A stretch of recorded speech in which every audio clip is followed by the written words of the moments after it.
You're not going to believe this, but MSNBC got this right all about Israel. Yeah, MSNBC. Check it out.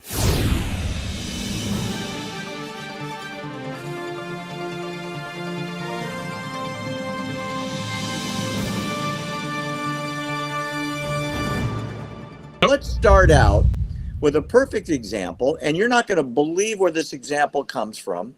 Hold on to your britches. This is off MSNBC,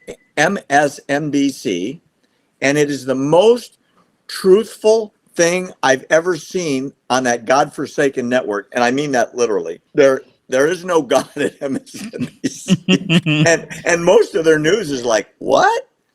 This is an exception. Please check this video. One of my pet peeves seems to be one of your pet peeves, and that is, 2 million people have been killed in the Sudan civil war. I haven't seen a protest in NYU for that. Assad killed 500 Arabs. I didn't see colleges burned down. 500,000 Arabs killed by Assad. Saddam Hussein killed over 1 million Muslims in wars. I gassed them. I didn't see protests there. And yet your school is shut down right now because Israel is responding to the worst attack against Jews worldwide since the Holocaust. Help us sort through that. And we can debate that response. I don't know algebra, but I'm pretty good at the common denominators here and why there's no common denominators in all of these. It's just that it's Jews defending their homeland. Because if you look at the numbers, even with American wars, they don't add up. Well, first off, good to be with you, and I especially appreciate your leadership on this issue. I'll give you some more numbers. 2,200 American servicemen killed at Pearl Harbor. We go on to kill 3.5 million Japanese, including 100,000 in one night. 2,800 Americans in 9/11. We go on to kill 400,000 people in Afghanistan and Iraq. We weren't accused of genocide.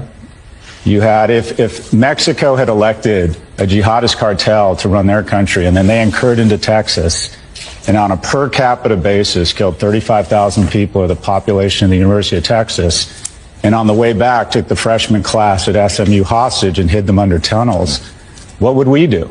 It'd be the great Sonora radioactive parking lot.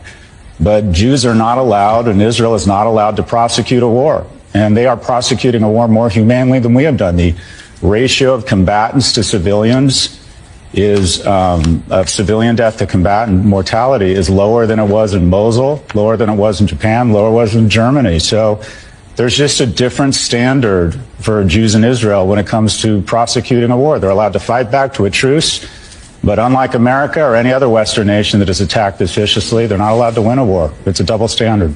With the exception of Mika having to undermine what was being said. Well, we can debate that. She's an idiot, as if what Israel's doing in Gaza is debatable, because she just can't stand the thought of what her husband is saying as the anchor on Morning Joe and what the guest is saying. Mm-hmm. Israel is fighting the most humane, ethical, responsive war, maybe in documented world history. And you heard the numbers. 2,200 American sailors were killed at Pearl Harbor. We killed 3.5 million Japanese. Yep. In response. Yep. Even 100,000 in one night when we firebombed Tokyo. 2,800 Americans were killed on September 11th. We killed 400,000 in Afghanistan and Iraq. Yep. Did anybody, I mean, you're the father, you're the son, I should say, of a military family. Did anybody accuse your dad of being a genocidal maniac? No, well, I mean, he actually served in Vietnam, and the left, they hated him during that time, when he came back. But you know what, Barry? There was a statement where they're talking about if there was a jihadist that took over the government in Mexico and was sending their terrorists into Texas. That's actually happening. Not so much the jihadists, but they are sending terrorists into Texas across the southern border. The difference now is that this regime that is in the U.S. government they're doing nothing about it. They want the chaos here in the United States of America. It's like they need the chaos. They need a reason to possibly call for martial law. They need a reason.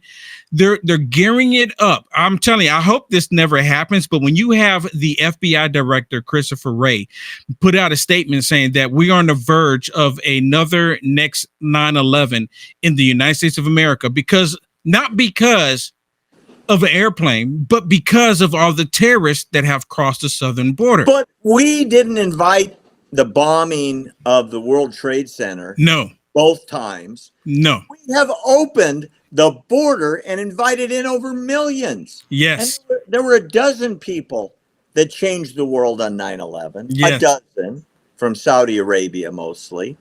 And that changed our entire way of life. You used to be able to walk on a plane. No check. You used to You'd be have able to take go. your shoes off. I mean, the world is different, and the differences we as a country have caused this. We've invited this in. And so anyone that says, "Whoa, this is like 9/11," no, it's not.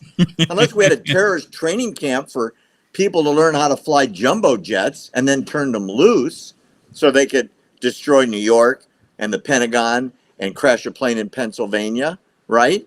Right. Unbelievable. Right. I just wanted to make it clear. Sometimes even Morning Joe gets it right.